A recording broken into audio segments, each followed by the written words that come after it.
नमस्कार दोस्तों, स्वागत है आप सभी का हमारे चैनल फील इंस्पायर पर। तो दोस्तों, आज का वीडियो बहुत ही पावरफुल होने वाला है जो आपकी जिंदगी बदल सकता है।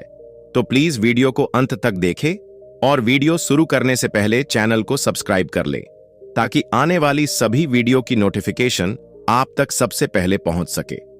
तो चलिए वीडियो शुरू करते हैं। माता लक्ष्मी कहती हैं, यह सब तुम्हारी ही भूल के कारण हुआ है। तुमने अनजाने में कुछ ऐसा चीजों का दान किया था जिस कारण से मुझे तुम्हारा घर छोड़कर जाना पड़ा। जो भी स्त्री अपने घर की इन चीजों को दूसरों को दे देती है, उनके घर में मेरा वास नहीं होता है। मैं उन वस्तुओं के साथ ही उनका घर छोड़कर चली जाती हूं। माता लक्ष्मी कहती हैं, घर की ये 5 चीजें कभी दूसरों को नहीं देनी चाहिए। आज हम आपको मां लक्ष्मी की एक प्राचीन कथा सुनाने जा रहे हैं। इस कथा के माध्यम से आपको पता चल जाएगा कि एक स्त्री को अपने घर की कौन चीजें दूसरों को नहीं देनी चाहिए। जो भी स्त्री यह चीजें दूसरों को दे देती है, मां लक्ष्मी उसके घर को छोड़कर चली जाती है। इसीलिए दोस्तों, आप इस कथा को पूरा जरूर सुने, क्योंकि आधा अधूरा ज्ञान घातक होता है। जो भी इस कथा को पूरा सुनता है, मां लक्ष्मी उसकी झोली खुशियों से भर देती है। तो चलिए बिना देरी किए आपको वह प्राचीन कथा सुनाते हैं। बहुत समय पहले की बात है। मध्य देश की एक शोभायमान नगरी में अनन्या नाम की स्त्री अपने पति और सास ससुर के साथ निवास करती थी। अनन्या एक पतिव्रता नारी थी जो सत्य और धर्म का पालन करती थी और गृह कार्य में निपुण थी। उसका स्वभाव अत्यंत दयालु था। अनन्या सदैव दूसरों की सहायता किया करती थी। उसका पति एक वैश्य था जिसकी अनाज की दुकान थी। वह बाजार में लोगों की जरूरत की चीजें बेचता था। अनन्या अपने पति से अत्यंत प्रेम करती थी और उसे परमेश्वर मानकर उसकी सेवा करती थी। अनन्या नित्य पति से पहले जागती थी। अपने घर का आंगन को स्वच्छ करती थी, फिर रंगोली बनाकर आंगन की सजावट करती थी।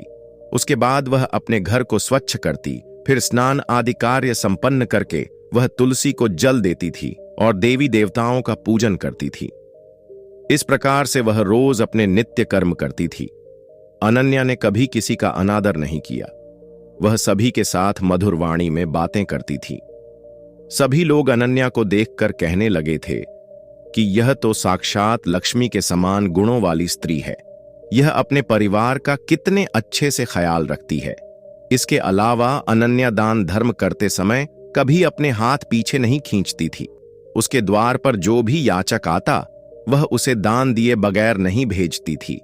उसके द्वार से कोई खाली हाथ नहीं जाता था। जो भी भूखा उसके द्वार पर आता तो वह भरपेट भोजन करके ही लौटता था, जिससे उसके द्वार पर आए हुए सभी याचक अत्यंत प्रसन्न होकर उसे आशीर्वाद देकर लौट जाते थे। इतना ही नहीं, अनन्या अपने पड़ोसियों की भी सहायता करती थी। उसके पड़ोस में जो भी गरीब और दुखी लोग रहते थे, उन्हें भी वह नित्य भोजन दिया करती थी। पड़ोसियों को जो चीजें लगती, अनन्या बिना विचार किए ही दे दिया करती थी, जिस कारण से अनन्या के पड़ोसी भी उसका बहुत अधिक सम्मान करते थे। वे कहते थे, यह अनन्या तो साक्षात देवी है। देवी साक्षात मां अन्नपूर्णा ने ही अनन्या के रूप में जन्म लिया है। लोग जब भी अनन्या की प्रशंसा करते तो वे सभी उसके विषय में अच्छी बातें ही कहते। लेकिन लोगों की बातें सुनकर भी अनन्या ने कभी घमंड नहीं किया। वह उन सभी को आदर और सम्मान से ही बातें किया करती थी। फिर एक दिन की बात है। अनन्या की एक पड़ोसन उसके घर पर आती है। अनन्या उसका स्वागत करती है और बड़े प्रेम से उसे कहती है, हे बहन, हमारे घर में तुम्हारा स्वागत है। आज किस कारण से तुम्हारा मेरे घर पर आगमन हुआ है? यदि कोई वस्तु चाहिए तो मुझसे मांग लो, मैं तुम्हारी अवश्य मदद करूंगी। अनन्या की पड़ोसन कहती है, हे अनन्या बहन, आज मेरे घर पर बहुत से रिश्तेदार आए हैं। उनके लिए मैं भोजन बना रही हूं। इसीलिए मैं तुम्हारे पास रोटी बनाने के लिए चकला बेलन और तवा मांगने आई हूं। यदि तुम कुछ समय के लिए मुझे चकला बेलन और तवा दे दोगी तो बड़ी कृपा होगी।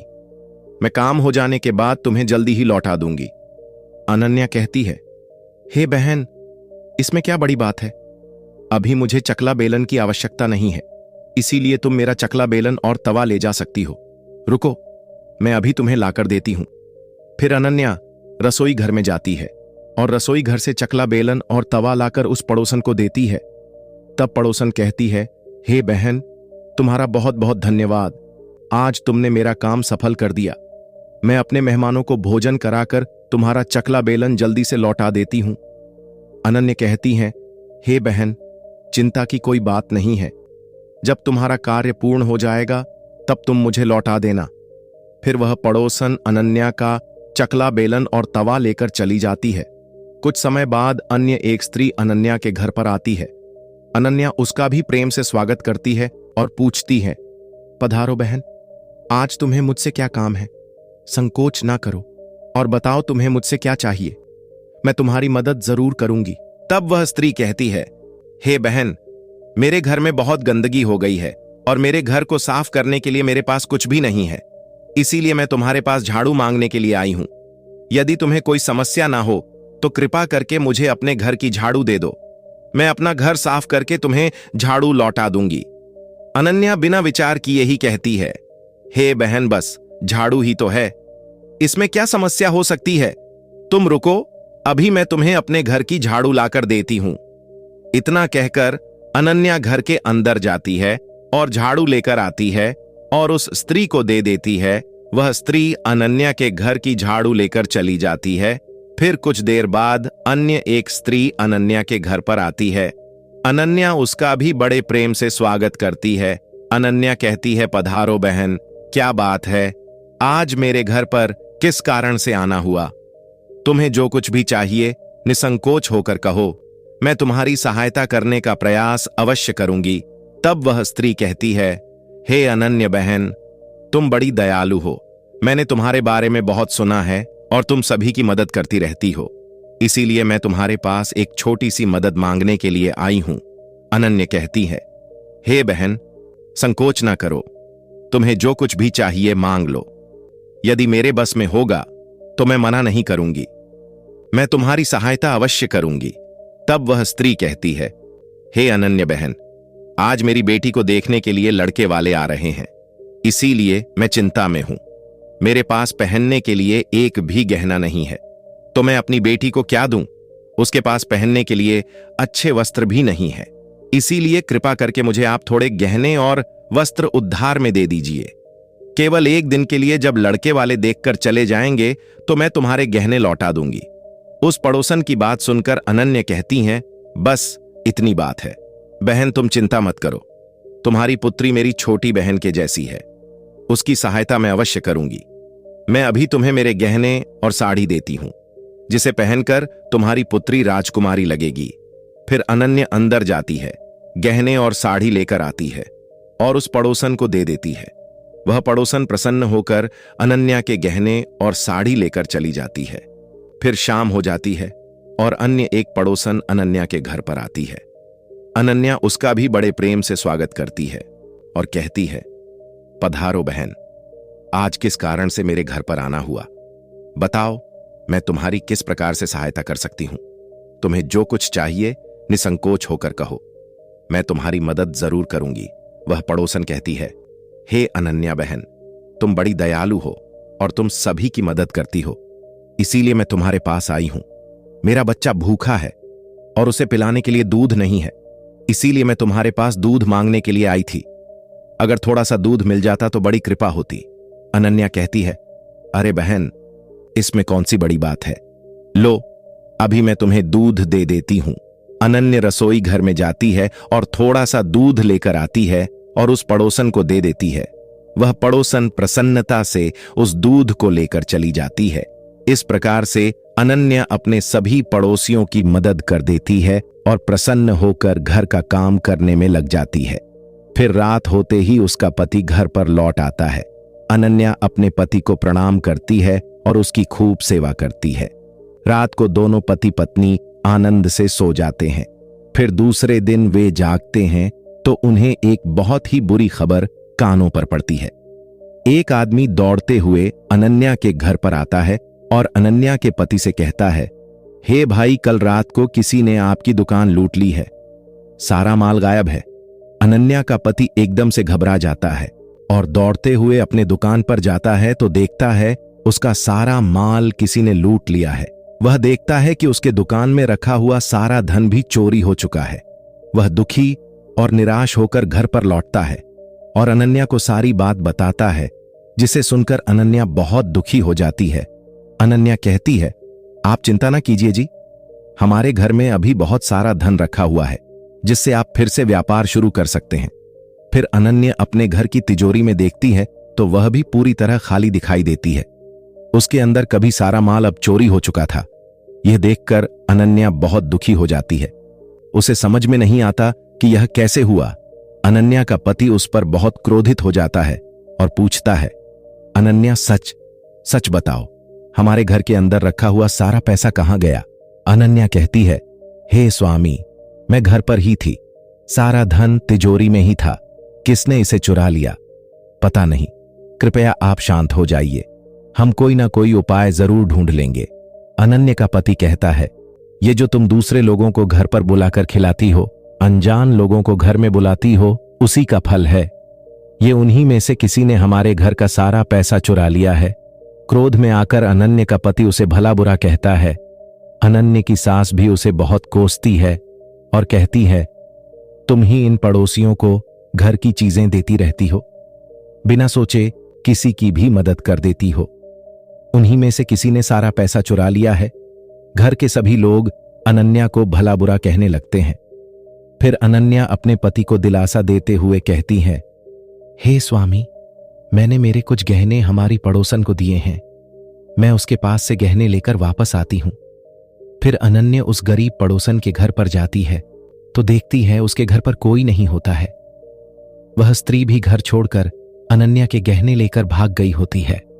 अनन्या निराश होकर घर पर लौटती है और अपने पति को सारी बात बता देती है। अनन्या की बात सुनकर उसका पति आग बबूला हो जाता है और अनन्या को भला बुरा कहने लगता है। अनन्या का पति कहता है, हे अनन्या, तुम बड़ी मूर्ख हो, तुम्हारे ही कारण हमारा सारा धन वैभव चला गया है। तुम्हारे दान देने की आदत के कारण ही हमारे ऊपर यह मुसीबत आ पड़ी है। अब तू इस घर में नहीं रह सकती, तू अभी इसी क्षण इस घर को छोड़कर चली जा। अनन्या कहती है, हे नाथ, आपके सिवा मेरा इस दुनिया में कोई नहीं है, मैं आपको छोड़कर कहां जाऊं? अनन्या का पति कहता है, तू कहीं पर भी जा, लेकिन अब इस घर में तू नहीं रह सकती। तेरे ही कारण मेरा सब कुछ बर्बाद हो गया है। तू इस घर में रहेगी तो बचा कुचा सब नष्ट हो जाएगा। अनन्या अपने पति को हाथ जोड़कर विनती करने लगती है, हे स्वामी, ऐसा ना कहिए, मैंने कोई अपराध नहीं किया है, आपके बगैर मैं जीवित नहीं रह सकती। उदासी को आप घर से मत निकालिए। लेकिन अनन्या का पति उसकी एक नहीं सुनता है और उसे अपने घर से धक्के मारकर निकाल देता है और कहता है, अब तू इस घर से चली जा और लौट कर मत आना। चाहे तो किसी नदी में कूदकर अपनी जान दे दे, लेकिन अब तू इस घर में मेरे साथ नहीं रह सकती। फिर अनन्या दुखी होकर रोते हुए अपने पति के घर को छोड़कर चली जाती है। चलते चलते अनन्या माता लक्ष्मी के मंदिर में जाती है और मां लक्ष्मी से प्रार्थना करते हुए कहती हैं, हे मां, मैंने ऐसा कौन सा पाप किया है जो मेरी ऐसी दशा हुई है? हे मां लक्ष्मी, मैं तो नित्य आपकी पूजा करती थी, फिर भी आपने मेरा घर क्यों छोड़ा? कृपया मुझे बताओ मां, मैंने ऐसा कौन सा अपराध किया जो आप मुझसे रूठ गई हो? फिर अनन्या वहीं पर बैठकर सोचने लगती है, यदि मेरे पति मेरा स्वीकार नहीं करेंगे तो मैं जीवित रहकर क्या करूं? यदि मेरे ही कारण मेरे पति की दुर्दशा हुई है तो मुझे जीवित रहने का कोई अधिकार नहीं है। इतना सोचकर अनन्या अपने प्राण देने के लिए नदी की तरफ जाने लगती है। नदी के पास जाकर अनन्या माता लक्ष्मी से प्रार्थना करती है, हे मां लक्ष्मी, अब मैं अपने प्राण देने जा रही हूं। यदि मेरे द्वारा तुम्हारी पूजा में कोई कमी रह गई हो तो मुझे माफ करो। मैं अपने पति के बगैर जीवित नहीं रह सकती, इसीलिए अब मैं इस नदी में कूदकर अपने प्राण दे दूंगी। इतना कहकर अनन्या नदी में कूदने ही वाली होती है कि साक्षात मां लक्ष्मी उस स्थान पर प्रकट हो जाती है। मां लक्ष्मी अनन्या से कहती हैं, रुक जाओ अनन्या, रुक जाओ। पुत्री, तुम ये क्या कर रही हो? अनन्या आंख खोलकर देखती है कि साक्षात मां लक्ष्मी उसके सामने खड़ी है। मां लक्ष्मी के दर्शन करके अनन्या बहुत प्रसन्न हो जाती है और मां को बारंबार नमस्कार करते हुए कहती है, हे मां लक्ष्मी, मुझे क्षमा करो, मैं बहुत बड़ा पाप करने जा रही थी। देवी लक्ष्मी कहती हैं, हे अनन्या, मनुष्य को स्वयं अपने प्राण नहीं लेने चाहिए, यह महापाप है। ईश्वर ने जो शरीर प्रदान किया है उसे ऐसे नष्ट नहीं करना चाहिए। अनन्या कहती है, हे मां, मैं विवश हूं। मेरे पति ने मेरा त्याग किया है और स्त्री को अपने पति को छोड़कर नहीं रहना चाहिए। मैं अपने पति को छोड़कर जीवित नहीं रह सकती, इसी कारण से अपने प्राण देने जा रही हूं। देवी लक्ष्मी कहती है, हे अनन्या, मैं सब कुछ जानती हूं और यह भी जानती हूं कि तुम्हारे पति ने तुम्हारा त्याग क्यों किया है। यह सब तुम्हारी ही भूल के कारण हुआ है। तुमने अनजाने में कुछ ऐसा चीजों का दान किया था जिस कारण से मुझे तुम्हारा घर छोड़कर जाना पड़ा। जो भी स्त्री अपने घर की चीजों को दूसरों को दे देती है, उनके घर में मेरा वास नहीं होता है। मैं उन वस्तुओं के साथ ही उनका घर छोड़कर चली जाती हूं। तब कहती हैं, हे मां, ऐसी वह कौन सी वस्तुएं हैं? कृपया आप मुझे बताइए, मैंने कौन सी वस्तु का दान किया जिस कारण से आपने मेरे घर का त्याग किया है? देवी लक्ष्मी कहती हैं, हे पुत्री, अब तुम ध्यान से सुनो। मैं तुम्हें उन चीजों के बारे में बताती हूं जो किसी भी स्त्री को दूसरों को नहीं देनी चाहिए। इन चीजों का दान करने पर मैं उस घर को छोड़कर चली जाती हूं। हे अनन्या, सबसे पहली वस्तु है चकला बेलन और तवा। किसी भी स्त्री को अपने घर का चकला बेलन और तवा कभी दूसरों को नहीं देना चाहिए। रसोई घर में इन वस्तु का महत्व सबसे अधिक होता है। इन वस्तुओं की पवित्रता सदैव ही बनी रहनी चाहिए। इन्हीं वस्तुओं से भगवान विष्णु को प्रसाद बनाया जाता है और तवे पर बनी पहली रोटी भी गाय को खिलाई जाती है। इसीलिए इन वस्तुओं को हमेशा स्वच्छ और शुद्ध रखना चाहिए। दूसरों को देने पर यह अपवित्र हो सकती है और फिर इनका उपयोग करना अशुभ फल प्रदान करता है।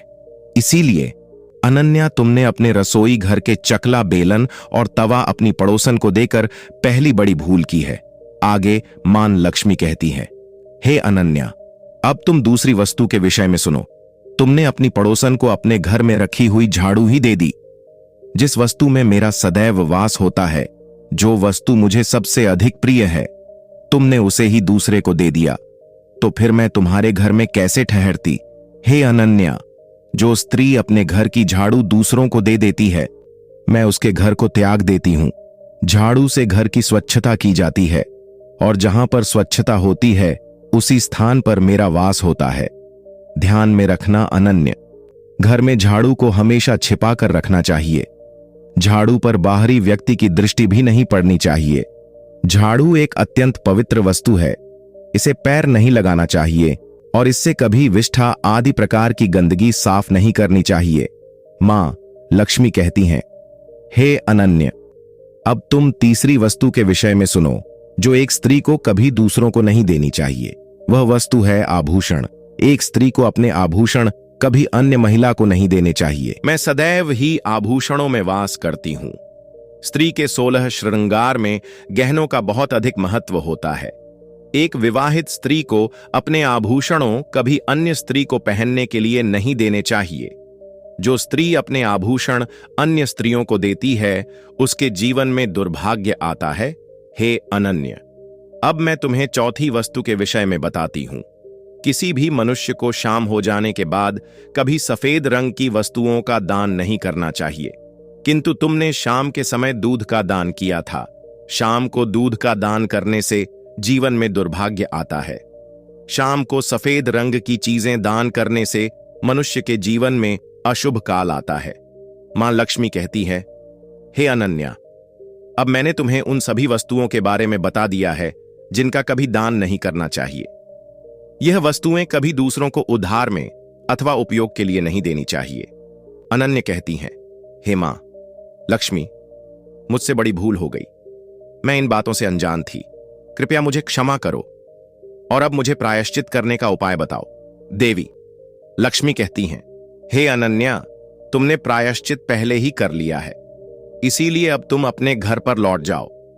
मैं तुम्हें तुम्हारा संपूर्ण वैभव और धन संपत्ति लौटा देती हूं। इतना कहकर मां लक्ष्मी उस स्थान से अंतर्ध्यान हो जाती है। फिर अनन्या भी मां लक्ष्मी को धन्यवाद करती है और उस स्थान से घर की तरफ जाने लगती है। तभी उसका पति ढूंढते हुए उसी की तरफ आ रहा होता है। वह अनन्या के पास आकर उससे क्षमा मांगता है और कहता है, हे अनन्या, मुझे माफ करो। मैंने तुम्हें बहुत भला बुरा कहा था। तुम तो साक्षात देवी के समान हो। मां लक्ष्मी की कृपा से हमें अपना सारा धन वैभव वापस मिल गया है। जिन लोगों ने हमारा धन लूटा था, उन सभी ने हमारा धन हमें लौटा दिया और तुम्हारा नाम लेते हुए क्षमा मांग ली है। यह सुनकर अनन्या बहुत प्रसन्न होती है और अपने पति के साथ घर पर लौट जाती है।